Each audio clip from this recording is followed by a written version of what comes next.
Welcome sa ating channel. May tangkap ako na si RTTV 14 inches sharp na Blue Diamond series. Dala ito ng may-ari dito paggawa sa atin. Share ko lang sa inyo, baka makatulong. Bago natin umpisahan, saksak ko lang. On natin dito sa kanyang switch. Ayan o, may indicator light naman siya. Switch on natin dito. Ayan. Wala, di bumukas yung screen. Yung indicator light niya okay naman, pero ang problema natin, yung screen niya ayaw bumukas. Kahit na nag-trigger tayo dito sa kanyang channel na manual, walang reaction, walang lumabas na picture. Ibig sabihin, ito yung kanyang problema. Buksan ko lang, aalamin natin. Yan yung kanyang driving board. Alisan muna natin ng alikabok. Buwas-buwasan muna natin yung dumi nito. Bago natin ito umpisahan, voltage check tayo para may idea tayo kung ano yung gagawin natin dito.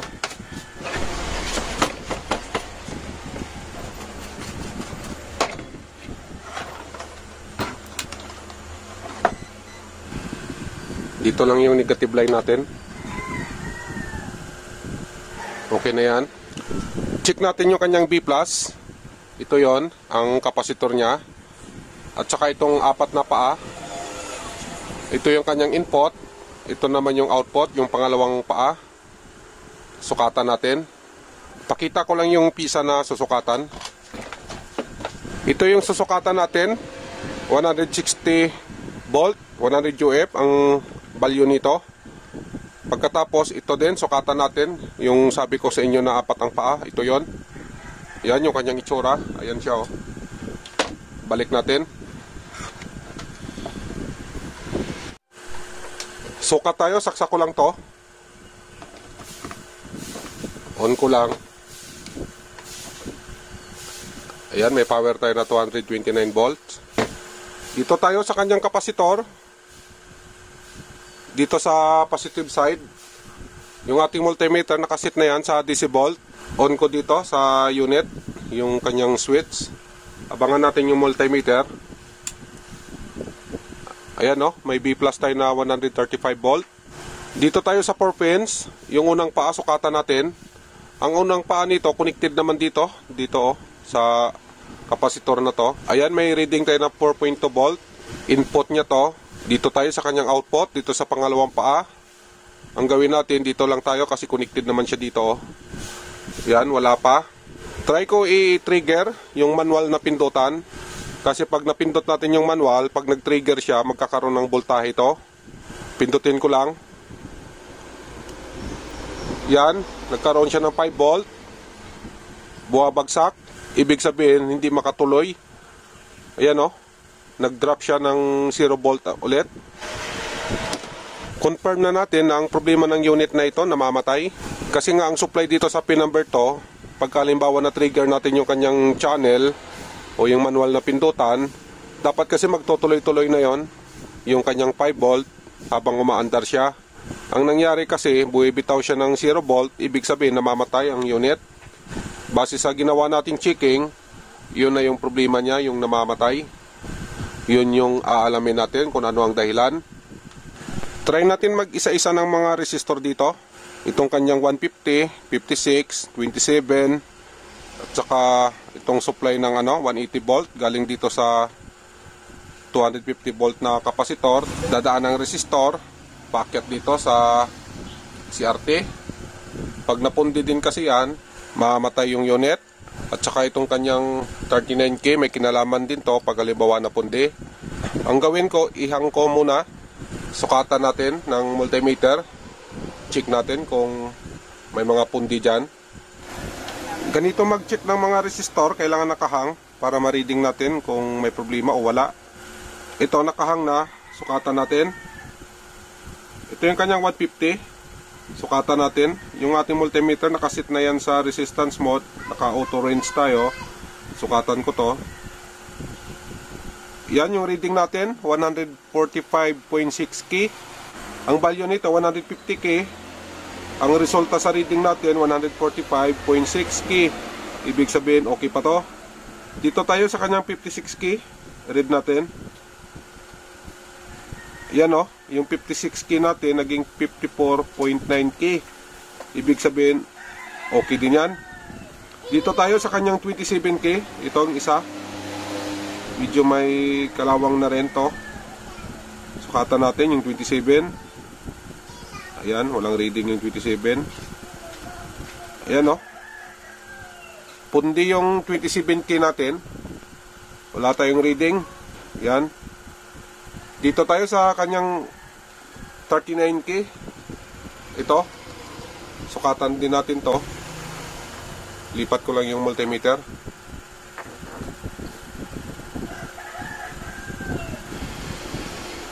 $39K to. Tingnan natin ang resulta kung ano ang reading. 37.9. Ibig sabihin okay din siya. Yun lang talaga ang naging problema, yung kanyang 27K. Ayan o. Hanap lang ako ng pamalit. Palitan natin to. Nakahanap na ako ng pamalit. 27K. Kuha lang tayo ng isa. Sukatan muna natin to bago natin ikabit. Yung ating multimeter, nakasit na yan sa resistance mode. Naka auto range. Yan yung kanyang reading. 26.6K. Palitan ko lang yon pagkatapos testing tayo. Ayan na yung pinalit natin na resistor. Binalik na din natin yung mga nakahang kanina. Ganon din itong 39K. Ayan, nahinang na natin yan. Ito naman yung inalis natin sa kanya. Ayan o, ang 27K. Sira na to. Checking tayo ulit. Check natin dito sa pangalawang pin. Yung ginawa natin kanina, uulitin natin. Aabangan natin dito sa 5 volt kung mag-stable ba yung 5 volt o kung ganun din na buhay bitaw. Yung ating multimeter, nakasit na yan sa DC volt. Yung ating negative line, doon, binalik ko sa dati. Plug in ko lang. Yan, may power na tayo. Abangan natin yon, yung pangalawang pin. Dito lang tayo mag-aabang. Kasi yung pangalawang pin na yan, connected naman siya dito. On ko lang yung unit. Dito sa kanyang channel, i-trigger ko lang. Yan, yung kanyang 5 volt. Ganon pa rin, namamatay. Yung 5 volt, bumalik sa 0. Hindi tumuloy yung under niya. Patay ko muna.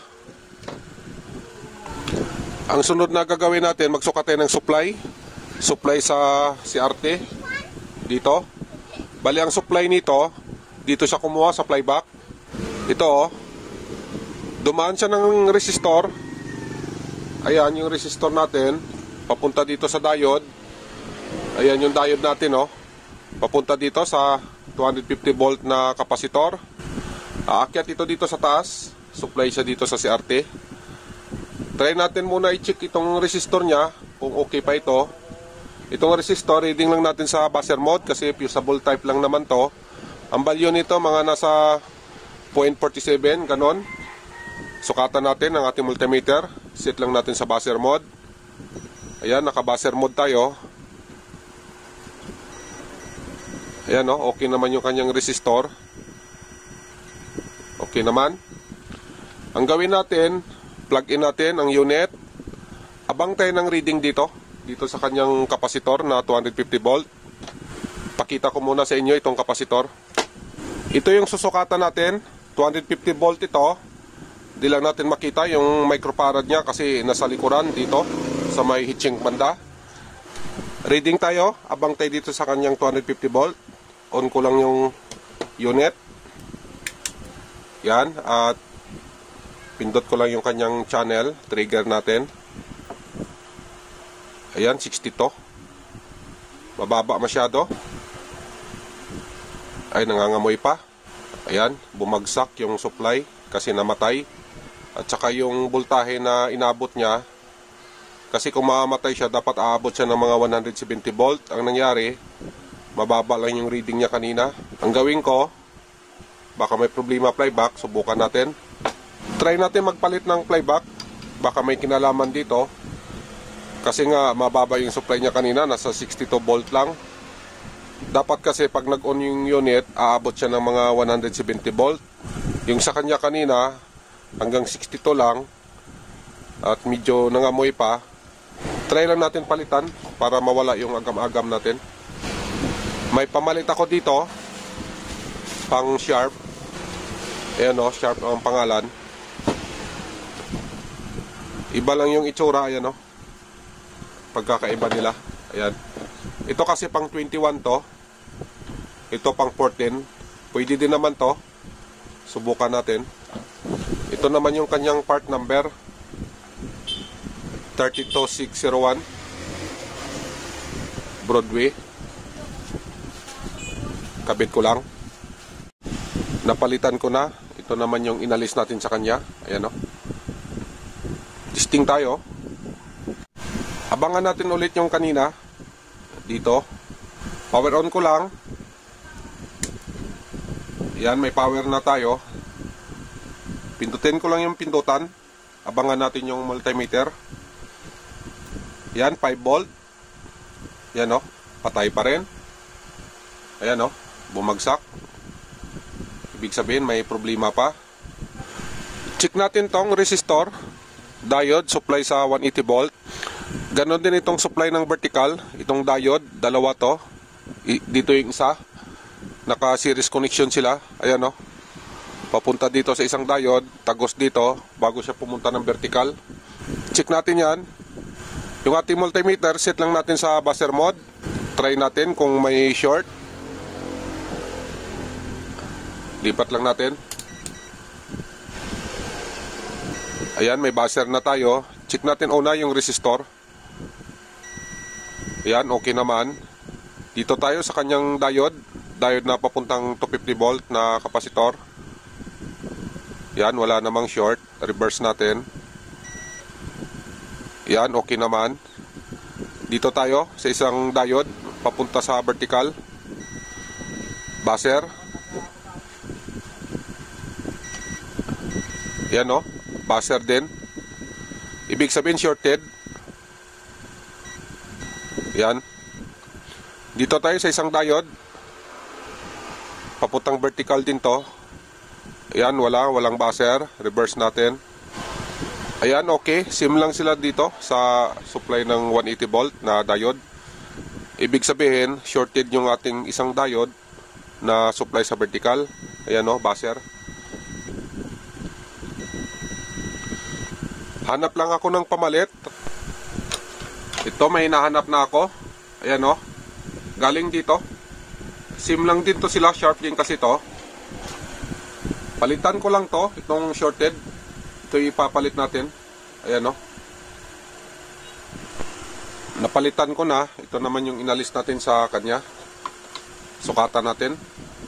Yung ating multimeter, naka-buzzer mode. Ayan o. Yan yung reading niya. Baliktarin natin.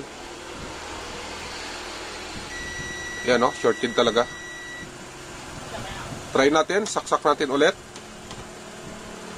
Yung ating multimeter, balik lang natin dito sa grounding natin kanina. Abang tayo ng 5 volt. Set lang natin yung ating multimeter sa DC volt. Yan. Dito ulit.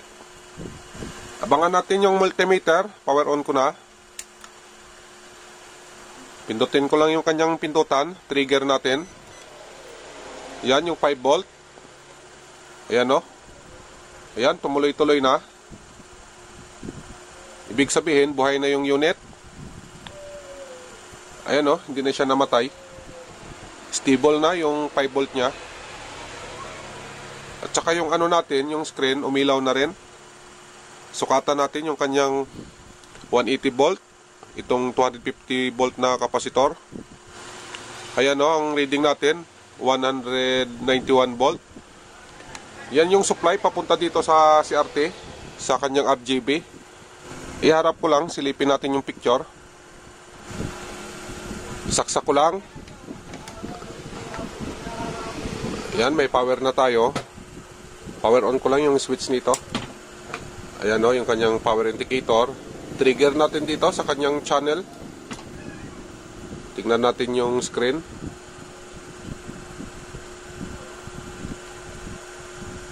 Ayan o, buhay na. Yan. Okay na siya. Ang gawin natin, try natin ibalik itong kanyang playback. Try lang kung gumagana pa ba to. Pag halimbawa gumana to, ito na lang yung ilalagay natin para makatipid naman yung may-ari. Kabit ko lang to, patayin ko muna. Naibalik ko na yung sa kanya, testing natin. Saksak lang natin dito. Ayan. Dito sa kanyang main switch. Ayan yung kanyang indicator light. Tingnan natin yung kanyang playback. Baka may problema o wala. Kung walang problema, ito ilalagay natin. Trigger ko lang dito sa pindutan. Tingnan natin yung yung playback niya. Hawakan ko lang yung switch. Baka may problema ang playback para mapatay natin agad. Ito, trigger ko na. Ayan. Sira yung playback. Umapoy, oh. Patay na. Ang gawin natin, palit na naman tayo ulit. Sira yung sa kanya. Ang ilalagay natin, itong sa atin na bago. No choice tayo, sira talaga. Binalik ko na lang ulit yung bago natin. Nakakabit na to. Ito yung sa kanya na umapoy. May sunog siya dito. Yan yung kanyang sunog. Ayan, oh. Testing tayo. Lagyan ko na ng kibol para malaman natin kung ano ang resulta sa kinabit natin na playback kasi pang 21 kasi yan. Kabit din natin yung speaker. Yan. Harap ko lang. Testing tayo ulit. Power on natin sa remote. Yan.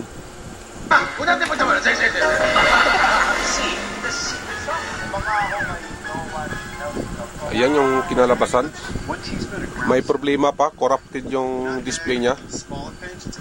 Pindot ko yung mino. Ayan, no? Gumaganyan yung mino. Ayan. Pindot tayo ng volume. Yan yung volume niya. Ayan, no? Try natin sa channel. Yan. Tsaka pag nagpindot tayo ng mino, ganyan yung mino natin, no? Ayan, no? Hindi natin ma-adjust kung ano ang dapat i-adjust natin sa kanyang mino kasi ganyan yung kanyang display, corrupted. Ayan, no? Nagko-corrupt-corrupt, oh. Ibig sabihin may problema pa. Patayin ko lang muna. Pasensya na kayo, may problema pa rin. Dapat tagal tuloy yung video natin. Bunutin ko lang muna. Ang gawin natin, try natin magpalit ng ibang playback. Kasi nga itong kinabit natin, bago naman ito, pang 21 to. Kinakabit ko naman talaga ang pang 21 dito sa mga 14, okay naman. Ito kasing playback na kinapit natin, wala akong tiwala dito. Yung tatak niya na Broadway. Okay naman yung kinalabasan, kaya lang parang may kinalaman ito sa kanyang display. Kung bakit nagko-corrupt-corrupt. Okay lang sana kung ang kinabit natin na playback na pang 21, yung original talaga na pang 21, na galing sa Sharp talaga. May posibilidad na okay yun kasi tested ko naman. Pero itong bago, nagtaka lang ako kasi nagkaganon yung kanyang display. Ang gawin ko, maghanap tayo ng ng original na playback, yung galing talaga sa Sharp. Try lang natin. Malaman naman natin pag umuki dun sa kinabit natin na playback na original. Kung umuki siya doon, ibig sabihin ito ang may problema. Siya yung dahilan ng kurap-kurap na picture. Hanap lang ako ng pamalit ulit. Papalitan natin. May nakita na ako. Yan. Galing ito sa junk shop. Diniliver sa akin. Hindi ko na siya ginawa kasi nga kalawang na masyado ito. Ang plano ko na lang dito, kuhanan ng pisa na pwede pa natin magamit. 14 inches din siya. Ayan, yung kanyang itsura ng playback. Ito naman yung original. na galing dito sa ginagawa natin. Ayan o, sim lang sila. Yung wire lang ang magkaiba. Kabit ko lang to. Tanggalin ko muna to. Ipapalit natin dun sa, ayan, sa bago na yan o. Malalaman natin mamaya pagka nakabit natin kung may kinalaman ito. Ayan, nagpalit tayo ulit. Pangatlong palit na natin to. Ito yung inalis natin na bago. Ayan o yung kanyang brand, Broadway. Nabili ko ito sa online. Ayan. Ito naman yung original na inalis natin dito. Ito na yung pangatlong kabit natin. Saksak natin. Testing natin tong tieback na kinabit. Yun, may power indicator na tayo. Ayan o. Hawakan natin yung switch. Testing natin yung flyback kung okay pa to. Pagka may problema, patayin natin agad. May power na siya. I-trigger on ko na lang dito sa kanyang channel na pindutan. Ayan. Tingnan ko lang yung screen. Ayun, mayroon na. Iharap ko muna saglit. Ayan o. Pindutin natin yung channel. Try natin kung nag-normal yung display. Ayan o, yung kanyang display. Stable na. Hindi na yung kagaya kanina na nagkukurap-kurap. Gamitan natin ng remote. Pindot natin yung mino. Ayan yung kanyang mino. Ayan o. Nag-okay na. Yung display niya kanina, kung bakit nagkukurap-kurap yon, dahil dun sa kinabit natin na flyback na bago. Ngayon, okay na yung display niya. Lagyan ko lang ng cable. Testing natin. Iharap ko para ma-check natin yung kinalabasan. Final test na tayo pag nag-okay ang unit. Wala pang takip to. Ayan o. May cable na siya. Tsaka nilagay ko na rin yung speaker. On ko lang yung ating saksakan. Ayan, may power na tayo. Ayan, may indicator na rin to. Gamitan natin ng remote. On ko lang. Wala pa, tayantay lang natin. Ayan, may sound. Ayan o.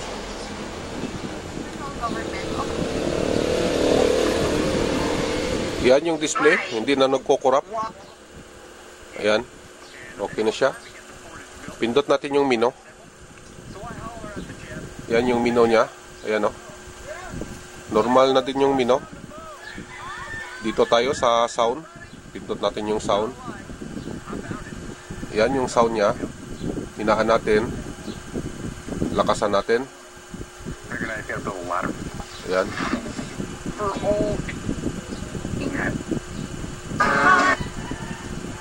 And I go, well, I just had a joke. Okay na ito. Hanggang dito lang tayo. Mahaba na rin yung video natin. Napakaraming ginawa natin dito bago ito nagnormal. Takpan ko lang to pagkatapos natin. Kung nakabinipit kayo, pa-support na lang sa channel natin. Yung channel, ginawa natin to para makatulong, makapag-share tayo sa mga gusto rin matuto sa mga ganito na gawain. God bless sa inyong lahat. Mag-iingat kayo lagi. Bye-bye.